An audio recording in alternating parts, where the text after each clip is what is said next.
morning. This is Barbara at Visit Mima here in Little Rock. And someone gifted me some yarn, and I'm going to do something I've never done.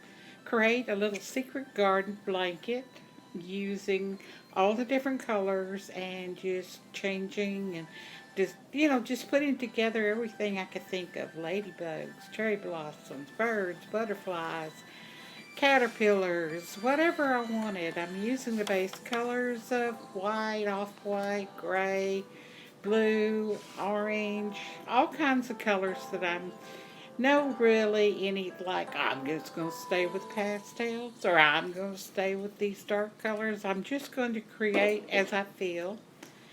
And hopefully this will be my little lap blanket, my personal, every time I make something, I end up giving it away. Or I make something for someone to give them away, to give it away to them. So anyway, here I am, and you can see I started with a multicolored uh, flower petal, this kind of design that I put like 6 petals. What I did is I crocheted them using the double crochet in the row below as my anchor to create the flower. But I would start at the end, and you can see there where I've anchored one side of it. There'll be 3 on the other side, making 6.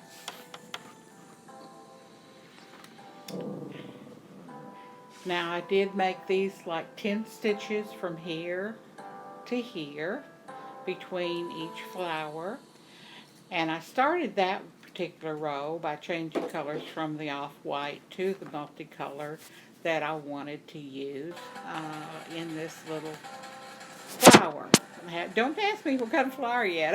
I haven't decided what to name it or what to do with that, but I just like the colors. So then I did, as you could tell here, I've added other colors, and you just do that, anything you want. I did little pom-poms on the row underneath. I added some more white and to increase the rows to give me a little more distance between each column that I've designed. Now this one being the petal, I sort of like touching it. It's sort of fun. This is the caterpillar, the one above there. If I stop touching on those flowers, they're just so tempting. Anyway, here are the caterpillars. And I just started with the orange, sort of a metallic thread run through it for the caterpillar, and green as the grass. Now this is what I did. I used 2 really fine, I think number 3, number 2 yarn to create the thickness I wanted in the yarn to blend with the yarn I'm using, which is 4 gauge or the 4 weight. So here I'm just sort of giving you an idea of how I did, 3 of them on one side and of the petals on the double crochet on the lower row. And as you can tell, my hands don't work as well as they used to.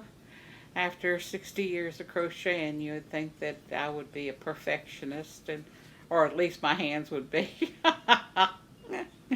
But all in all, I just labor through and create whatever I want to create. Now, you can just watch this if you want to. Most of you, I'm sure if you're watching this, are more mature in your crocheting than a beginner. But if you're a beginner and you want to tackle it, I encourage it. It's fun just to learn, and there's lots of YouTube videos you can watch on how to make butterflies and flowers, and just create. Turn yourself loose with the colors and just crochet. I basically will look at videos and I love them, and some of them I'll copy them, and I'm sure you know who they are, and you see them in my save list. And but there's so many wonderfully creative people out there that post videos. I have not learned how to really do a good job in showing y'all how to do it. I guess it's not going to be my forte, and videos, but I will encourage you to continue to explore colors and sizes of needles, patterns you see on YouTube, anything. I mean, create a heart. Learn how to create a heart. Start there. Once you start creating hearts, you'll make a bunch of them. Make you a whole pile of them, and you can attach them to some of your projects later, or you could stash them in a letter to a friend or a card, or you can put a ribbon on the end of a heart and use it as a bookmark and send it to a friend. Just remember that creating is fun. And, like you can make everything from 4-leaf clovers, 3-leaf clovers, hearts, butterflies, as I've already repeated, but I'm really anxious to do bluebirds. And I did see one for chickens, and I thought maybe, I know chickens could be in my flower garden because this throw that I'm making is going to be the one that I hope, if I live so long, to go in those final stages of my life where I have just a little throw I want to put across my legs, and I want to look at all the flowers I created, butterflies, and so just to bring back memories and to make me happy, and also to keep my fingers touching yarn. The older I get, the more I appreciate touching yarn and all kinds of needlework, as long as it's soft and pliable. I love that. Want to make a Blankey. I mean, that's one of my favorite yarns to work with. But anyway, that's by Lions brand, by the way. Well, Connor will be getting up here in my face because it's about time for me to give up my work for a while. And